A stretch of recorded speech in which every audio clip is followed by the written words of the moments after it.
Hello friends, welcome back to my YouTube channel রানুর রান্নাঘরে আপনাদের স্বাগতম। আমার আজকের রেসিপি কাতলা মাছের কালিয়া। এই রান্নাটি করার জন্য এখানে আমি 300 গ্রাম মতো কাতলা মাছ নিয়েছি আর নিয়েছি একটা মাঝারি সাইজের আলু। আমি 6 টুকরো করে কেটে নিয়েছি।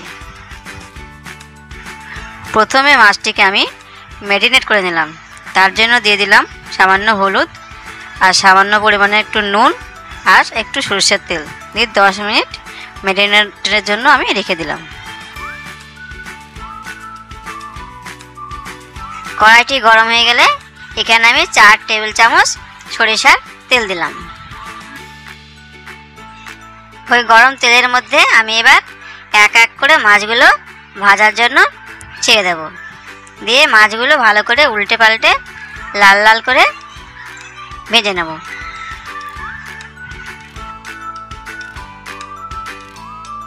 আমার মাছের এক পিঠ ভাজা হয়ে গেছে। এবার অন্য পিঠটিকেও আমি ভালো করে ভেজে তুলে নেব।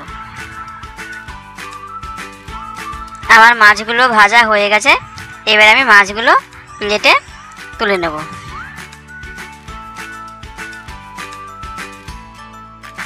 আমার মাছ ভাজা হয়ে গেলে ওই তেলের মধ্যে আমি আলুগুলোকে দিয়ে লাল লাল করে ভেজে নেব।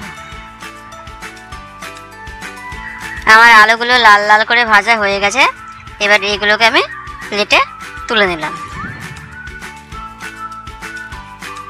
এবার ওই তেলের মধ্যেই আমি ফোড়নগুলো দিয়ে দেব। গোটা জিরে, তেজপাতা, লবঙ্গ আর একটা দারচিনি। ফোড়নগুলোকে আমি 1 মিনিট মতো ভেজে নেব যতক্ষণ না সুগন্ধটা বের হয়। তারপরে আমি 100 গ্রাম মতো পেঁয়াজ আগে থেকে আমি কুচিয়ে রেখেছিলাম, সেটা ফোড়নের মধ্যে দিয়ে দিলাম। 3 থেকে 4 মিনিট পেঁয়াজটাকে আমি ভালো করে ভেজে নিলাম ব্রাউন কালার আসা অবধি।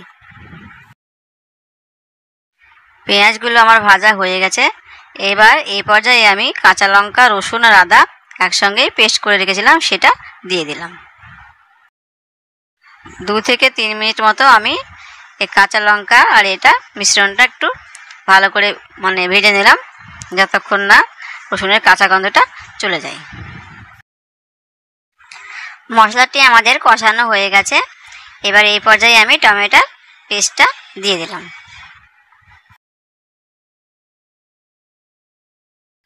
যতক্ষণ না টমেটো থেকে তেলটা ছেড়ে আসে ততক্ষণ পর্যন্ত মশলাটা আমরা ভালো করে কষিয়ে নেব। টমেটো থেকে তেল ছেড়ে দিয়েছে। এবার এই পর্যায়ে আমি অ্যাড করব সমস্ত গুঁড়ো মশলা। 1 টেবিল চামচ কাশ্মীরি লঙ্কা গুঁড়ো আর 1 টেবিল চামচ হলুদ গুঁড়ো আর 1 টেবিল চামচ জিরে গুঁড়ো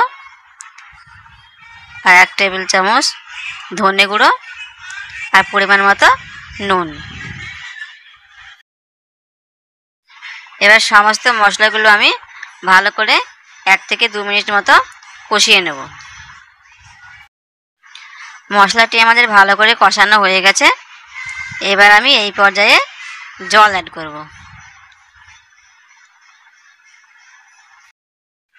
ঝোলটি আমার ফুটে গেছে। এবার আমি এই পর্যায়ে দিয়ে দেব ভেজে রাখা আলু।